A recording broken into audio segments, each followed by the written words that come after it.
नमस्कार मित्रांनो, आपल्या आजच्या या सत्य घटनेची सुरुवात होते उत्तर प्रदेशमधील बरेली जिल्ह्यामधून. आता बरेली जिल्ह्यामध्ये एक भीमपुरा नावाचं छोटंसं गाव आहे. तसं तर गाव हे समृद्ध, गावामध्ये भरपूर पाणी वगैरे आहे. पण हे गाव ना भारतीय सेनेमध्ये सैनिकाचं गाव म्हणून ओळखलं जातं. त्याचं कारण हे आहे, या गावामधून भरपूर तरुण भारतीय सेनेमध्ये जातात. फक्त पैशासाठी नाही तर देशसेवा करण्यासाठी जातात. देशाच्या प्रती असलेले प्रेम व्यक्त करण्यासाठी जातात. अशाच प्रकारचा एक व्यक्ती होता तरुण, 27 वर्षे वय होतं. दिनेश नावाचा हा तरुण 4 वर्षापासून भारतीय सेनेमध्ये कार्यरत होता. सीमेवरती राहून देशाचं संरक्षण करत होता. एकदम निडर व्यक्ती होता, एकदम हिंमतवाला.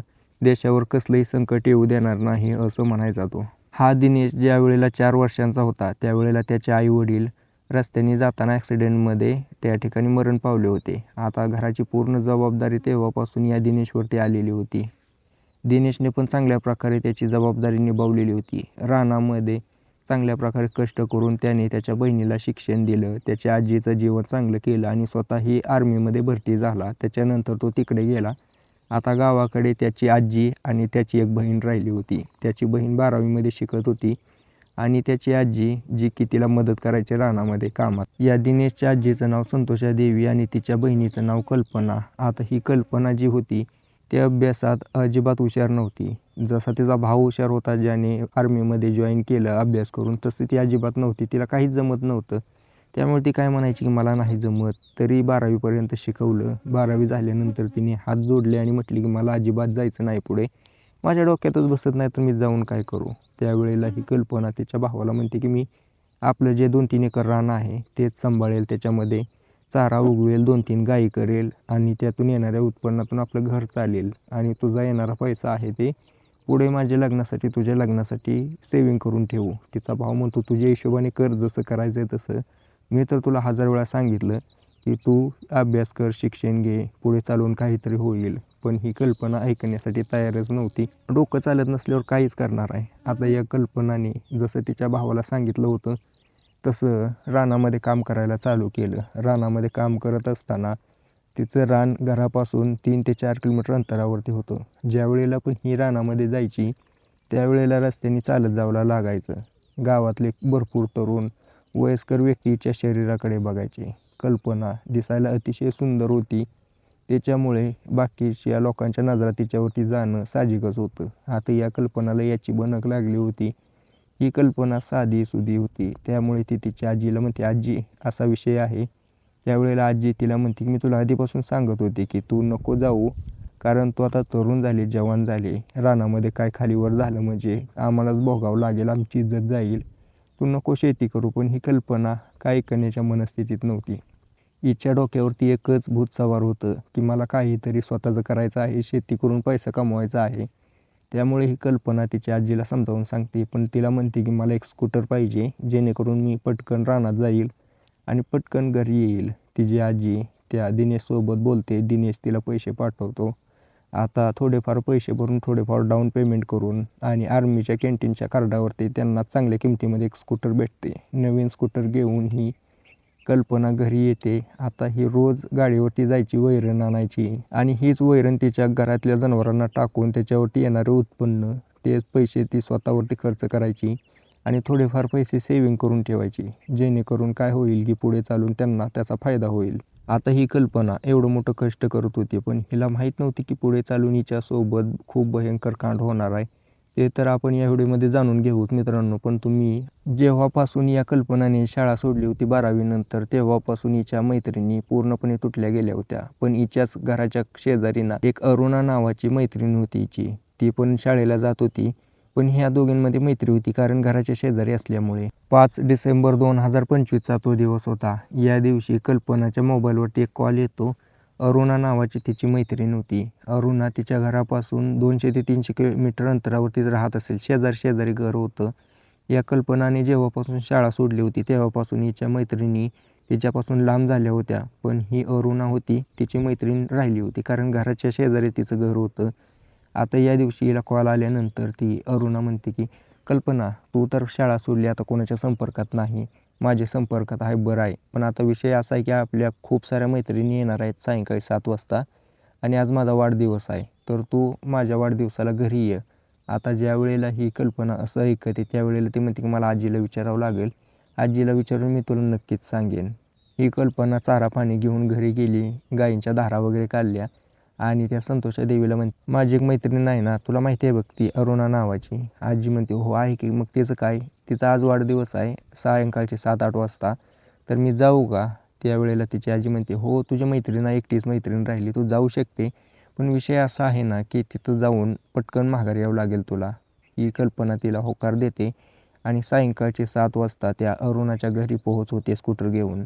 आता या अरुणाबद्दल बोलायचं झालं तर ही अरुणा जी होती गावातल्या एका श्रीमंत व्यक्तीची मुलगी होती आणि हा जो होता दुर्जन सिंग, तिच्या बापाचं नाव होतं दुर्जन सिंग आणि हा दुर्जन सिंग सावकार होता ते होता, पण तो पोलीस ऑफिसर होता, गावातील एकदम बदनाम पोलीस ऑफिसर. हा नाड्याचा डिल्ला होता, शराबी व्यक्ती होता.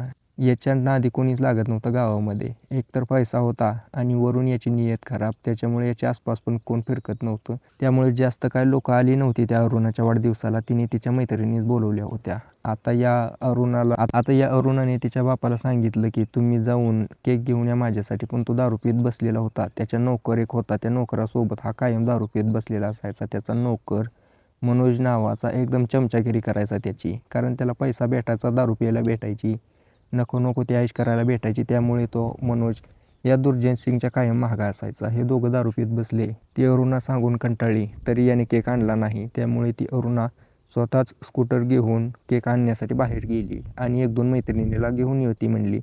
तोपर्यंत इकडं कल्पना घरी येऊन बसलेली होती. कल्पना ज्या वेळेला घरी आली त्यावेळेला बघते घरात कोणीच नाही. हा दुर्जन सिंग आणि तो मनोज दारू पीत आहे. या दुर्जन सिंगला विचारलं की ती अरुणा कुठे गेली, तिने मला बोलवलं होतं. तो म्हणला त्या शेजारच्या रूममध्ये बस, ती बाहेर गेली केक आणण्यासाठी, येईल काही वेळातच. त्यावेळेला ती कल्पना त्या ठिकाणी बसते. पण हा दुर्जन सिंग आणि मनोज दारू पीत पीत या दोघांना एवढी नशा होते, आता त्याला भान राहत नाही की तो काय करतोय. आता त्याच्या मनामध्ये इच्छा जागी झाली या कल्पनासोबत काही वेळ घालवायची, कल्पनाला आपल्या जाळ्यात ओढण्याची. त्यामुळे तो उठला तिथून आणि ज्या रूममध्ये ही कल्पना बसली होती त्या रूममध्ये गेला. हा दुर्जन सिंग तिच्या कडेला जाऊन बसतो आणि म्हणतो की तू माझ्या पोरीची मैत्रीण आहे, तशी तर दिसायला एकदम सुंदर आहे बरं का, माझ्या पोरीच्या वयाची आहे, पण यामध्ये वयीन वगैरे काय बघितलं जात नाही. माझं मन तुझ्यावरती आलं आहे, जर बघ तू माझ्यासोबत वेळ घालवत असेल तर मी तुला पैसे देईल. तसंही मला माहिती आहे तुझा भाऊ फौजी आहे, पण याची एवढी काय पगार नाही की तो तुला भरपूर पैसा देत असेल खर्चण्यासाठी. तुझ्या घरची पूर्ण गरिबी मी दूर करेल. मला माहिती आहे तू पैसा कमवण्यासाठी शेतामध्ये काम करते, दिवस रात्र मेहनत करते, ते करावं लागणार नाही तुला, तू फक्त माझ्यासोबत वेळ घालव. त्या ठिकाणी ही जी कल्पना आहे त्याला म्हणते की तुम्ही काय बोलताय, तुम्ही माझ्या मैत्रिणीचा बाप आहेत म्हणून मी तुमचा आदर करते आणि तुम्ही असं बोलताय, तुम्ही ना दारूच्या नशेमध्ये आहेत, तुम्ही जावा तिकडं बसा निवांत आणि नंतर नशा उतरल्यानंतर बोलू आपण. त्यावेळेला हा दुर्जन सिंग तिला म्हणतो की नाही नाही, नशेमध्ये नाही मी, जे बोलतोय ते बरोबर बोलतोय. असं बोलून हा दुर्जन सिंग त्या कल्पनाची छेडछाड करू लागला, तिचा हात धरू लागला, तिच्याजवळ जाऊ लागला. आता या सगळ्याला कंटाळून या कल्पनाने त्याच्या कानाखाली लावली. कानाखाली जशी लावली त्यावेळेला त्याचा नौकर मनोज तिथंच होता. तो बघून हसला. आता नौकर हसला म्हणल्यावर त्याला काय बोलायचं सोडून हा कल्पनालाच म्हणू लागतो की तू माझ्या कानाखाली लावली ना. या दुर्जन सिंगला तो अजून ओळखलं नाही. गावातला सगळ्यात श्रीमंत व्यक्ती आहे मी, माझ्या नादी आसपासच्या 10 गावातले लोक लागत नाहीत आणि तू मला कानाखाली लावली ना, तुला याची किंमत मोजावीच लागेल. असं म्हणून तो घराच्या बाहेर जातो. काही वेळातच त्याची पोरगी अरुणा त्या ठिकाणी येते. या कल्पनाला बघून खुश होते. तिच्यासोबत 2-3 मैत्रिणी होत्या. त्या ठिकाणी ती म्हणते की ये कल्पना बस, आपण वाढदिवस करू. त्या ठिकाणी कल्पना म्हणते की मी नाही, आता माझं मन भरलंय, तू वाढदिवस कर, मी भरपूर वेळ झालं बसली तर माझी आजी वाट बघत असेल. म्हणून ती त्या ठिकाणाहून निघून जाते. कल्पना घरी गेली त्यावेळेला तिच्या डोळ्यामध्ये पाणी होतं. तिची आजी म्हणते की काय झालं. आता हिची सगळ्यात मोठी चूक होती की हिने काहीच सांगितलं नाही. कल्पना म्हणते की काही नाही झालं, ते काय झालं रस्त्याने येताना ते चिलटा आहेत ना डोळ्यात गेले त्यामुळे पाणी येतंय. ही संतोषा देवी कल्पनाची आजी त्यावेळेला तिला काहीच बोलत नाही. म्हणते ठीक आहे, जा तिथं किचनमध्ये जेवण ठेवलंय, जेवण केलं नसेल तर जेवण करून घे आणि झोपी जा. त्या ठिकाणी ही कल्पना जेवण करते आणि झोपी जाते. आता या दुर्जन सिंगने या मनोजला सांगूनच ठेवलं होतं की हिच्यावरती लक्ष ठेव, ज्या वेळेला पण एकटी भेटेल त्यावेळेला मला फोन कर. दुसऱ्या दिवसापासून हा जो मनोज आहे तो तिच्यावरती नजर ठेवून होता. कधी एकटी भेटते, कधी रानाकडे जाते आणि मी मालकाला फोन करतो दुर्जन सिंगला असाच विचार करून तो तिच्यावरती नजर ठेवून होता. 24 तास नजर ठेवायचा. 7 ते 8 दिवसानंतर ही कल्पना तिच्या रानाकडे निघायला लागते. आता थोडंसं ती सावरली होती त्या धक्क्यातून. रानाकडे निघायला लागली. त्याला माहिती होतं एकटीच चालली होती स्कूटरवरती. तिच्या हातामध्ये इळा होता. तिने इळा स्कूटरच्या डिक्कीमध्ये ठेवला. त्यावेळेला या मनोजने दुर्जन सिंगला फोन केला. तुमचं शिकार एकटंच चाललेलं आहे रानाकडे आणि रानामध्ये कोणीच नसेल. तिचं रान माळावरती आहे, त्यामुळे तुम्ही येऊ शकता. त्यावेळेला या दुर्जन सिंगला त्याचा बदला आठवू लागतो. त्याला आठवतं हिनं कशी काय कानाखाली मारली. याचा बदला घ्यायचा म्हणून तो यायला लागतो आणि येताना रस्त्यामध्ये ठेक्यावरती थांबून 2 ते 3 दारूच्या बाटल्या घेऊन येतो. आता दारूच्या बाटल्या आणल्या. त्या ठिकाणी मनोजला बघतो. मनोज त्या ठिकाणी होता. म्हणला का इथं रान आहे. त्या ठिकाणी रानात गेली आणि इथं कोणच नाही. त्यावेळेला हा दुर्जन सिंग मनोजला म्हणतो ठीक आहे चल.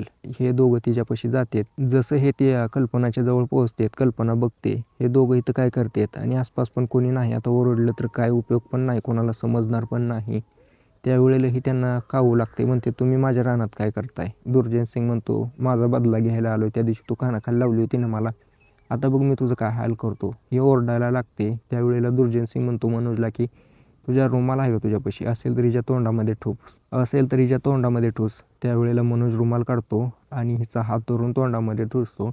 त्यावेळेला हा दुर्जन सिंग म्हणतो घे हिला ऊसात ओढत. त्या ठिकाणी हे दोघं तिला ऊसात ओढत घेतात आणि तिच्यासोबत त्या ठिकाणी वाईट कृत्य करू लागतात. आता यावेळेला दुर्जन सिंगने तिच्यासोबत वाईट कृत्य केलं. ज्या वेळेला त्याचं मन भरलं त्यावेळेला तो त्या मनोजला म्हणतो की हे बघ तुला पण हिच्यासोबत वाईट काम करायचं असेल तर कर, घे फायदा उचलून.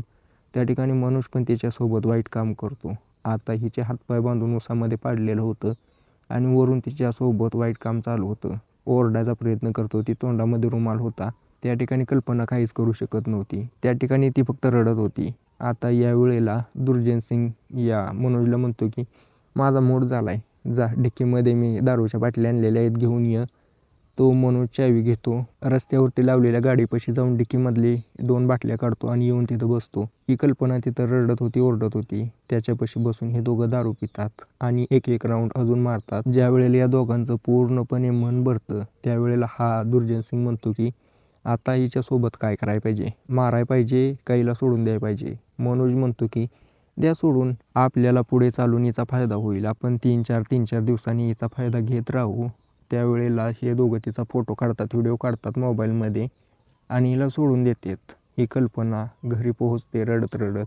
त्यावेळेला आजी विचारत होती की काय झालं सांग मला. हिला माहिती होतं कल्पनाला, हिला जर काय सांगितलं तर संपूर्ण गावामध्ये होईल. हिच्या भावाला सांगेल ही. दिनेशला जर समजलं तर तो त्या ठिकाणी येऊन इथं काहीतरी कालवा करेल, माझी बदनामी होईल.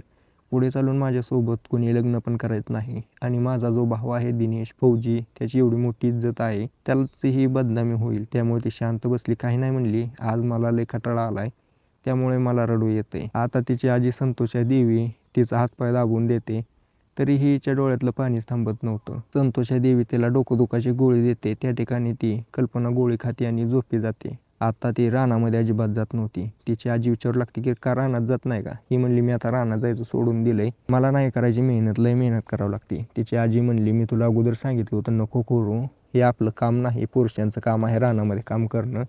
तू कशाला उगा नादी लागली. आता बरं सोडले तर सोडू दे, जाऊ दे, आता याच्या जास्त विचार करू नको.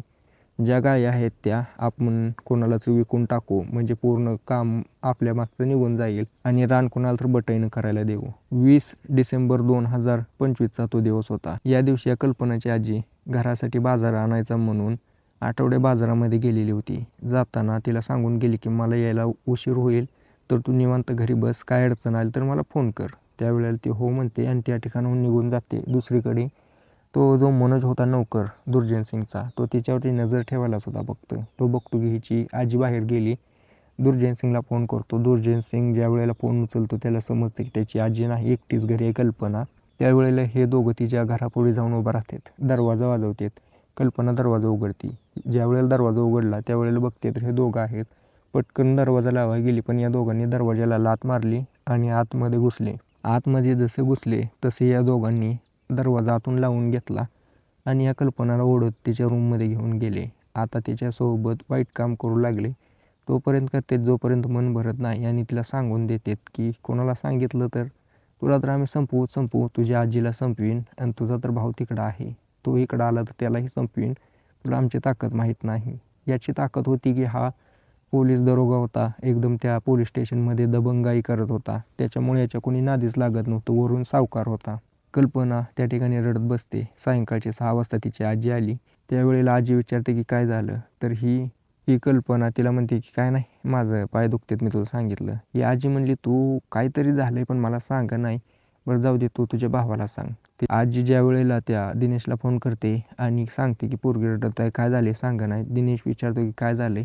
ती म्हणते काही नाही, मी रानामध्ये जात होती ना तेव्हा माझा पाय मुरगळला होता, त्यामुळे मी रडते. त्यावेळेला तो तिच्या आजीला संतोषा देवीला म्हणतो की हिला दवाखान्यात घेऊन जा. संतोषा देवी होकार देते आणि त्या ठिकाणाहून तो दिनेश फोन कट करतो. दुसऱ्या दिवशी या कल्पनाची मैत्रीण अरुणा म्हणजे त्या दुर्जन सिंगची पोरगी ती हिच्यापाशी आली आणि म्हणते की काय झालं, तू भरपूर दिवस झालं माझ्याकडे येत नाही, माझा फोन उचलत नाही, माझी गाठ नाही भेट नाही, असं का करते. त्यावेळेला ही कल्पना तिला म्हणते की मी नाही तुझ्या घरी येत, तू माझ्याशी अजिबात संपर्क ठेवू नको, तुम्ही एकदम वाईट व्यक्ती आहेत, तुमची नियतच खराब आहे. विचारते की काय झालं. त्यावेळेला कल्पना सांगू लागते की मी तुझ्या घरी ज्या वेळेला आली होती ना वाढदिवसादिवशी, त्यावेळेला तुझ्या बापाने माझ्यासोबत वाईट केलं, मी त्याला कानाखाली लावली. त्याच्यानंतर तुझ्या नोकराने आणि तुझ्या बापाने माझ्यासोबत वाईट केलं आणि अजून पण माझ्यासोबत वाईटच करत आहेत. त्यावेळेला ही अरुणा जी होती ती म्हणते की नाही, असं नाही, तुम्ही ना गरीबची गरीबच राहणार आहेत, तुमची मनस्थितीच खराब आहे, तुम्ही असं बोलून माझ्या बापाकडून पैसे लुटायचा प्रयत्न करतायत. ज्यावेळेला अरुणा असं बोलते त्यावेळेला कल्पना म्हणते की तू इथे थांबूच नको, तुला सांगून काय उपयोग नाही, तू जा. आता या कल्पनाला कळून चुकलं होतं की हिच्या भावाशिवाय हिला कोणी न्याय मिळवून देऊ शकत नाही. त्यामुळे ती तिच्या भावाला फोन करते रडत रडत. तिचा भाऊ ड्युटीवरती होता, तो उचलत नाही. पण सायंकाळचे 6 वाजता तो फोन करतो. फोन माघारी केल्यानंतर तिचा भाऊ म्हणतो की तुमच्यासाठी एक आनंदाची बातमी आहे, 22 तारखेला मी सुट्टीवरती येणार आहे, सुट्टीवरती आल्यानंतर आपण भरपूर दिवस मज्जा करू. आता ज्या वेळेला कल्पना ही ऐकते त्यावेळेला विचार करते की हा भाऊ तर येणार आहे सुट्टीवरती, आताच ह्याला बोलून टेन्शन देण्यापेक्षा आल्यावर सांगेन. त्यावेळेला ती म्हणते काय ना, मी असंच केला होता फोन, चालते फोन ठेवतो. आता ही कल्पना तिचा भाव येण्याची वाट बघू लागते. 22 तारखेला हा दिनेश घरी आला. घरी आल्यानंतर बघतो की तिची बहीण रडत आहे. आधी तिला म्हणतो की हो, तुझ्यासाठी मी कापड आणलेत, आजीसाठी साडी आणली आणि तुझ्यासाठी काही मी गिफ्ट आणलेत. तरीही ही काय खुश होईना. कल्पना रडतच होती. या कल्पनाला विचारलं काय झाले. त्यावेळेला तिनं घडलेली पूर्ण घटना सांगितली. त्यावेळेला तिची आजी म्हणते की तू एवढे दिवस माझ्यापासून हे लपवलं, तू वाईट केलं आणि तुझ्यासोबत हे वाईट झाले. आता दिनेशचा पारा चढला, त्याची तळपायाची आग मस्तकात गेली.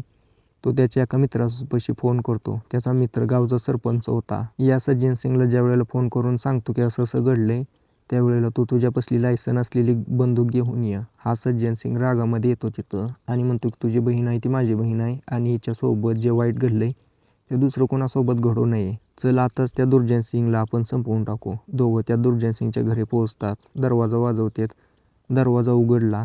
त्यावेळेला त्याची पोरगी होती अरुणा. अरुणाला बाजूला धक्का देतात आणि दुर्जन सिंगच्या रूममध्ये जातात. त्या ठिकाणी दारू पीत बसलेला होता. या दिनेशने त्याच्या सज्जन सिंग मित्राकडून बंदूक घेतली आणि त्याची जी काही ट्रेनिंग झालेली होती बरोबर त्याने त्याच्या डोक्यात गोळी हाणली. त्या ठिकाणी दारू पीत असलेला हा दुर्जन सिंग त्या ठिकाणी संपला.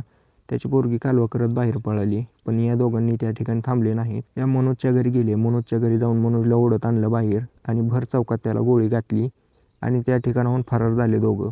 आता हा घडलेला प्रकार बघून गावकऱ्यांनी पोलिसांना फोन लावला. पोलीस आले. त्यांना समजलं की दोघांना यांनी संपवलंय. दोघांची बॉडी पोस्टमॉर्टमसाठी पाठवली त्यांनी कारवाई करून आणि या दोघांविरोधात गुन्हा दाखल केला.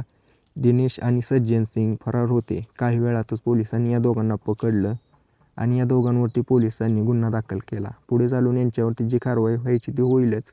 पण आता मला सांगा, या दोघांनी कायदा हातात घेतला ते बरोबर केलं का नाही, कमेंट करून नक्कीच सांगा.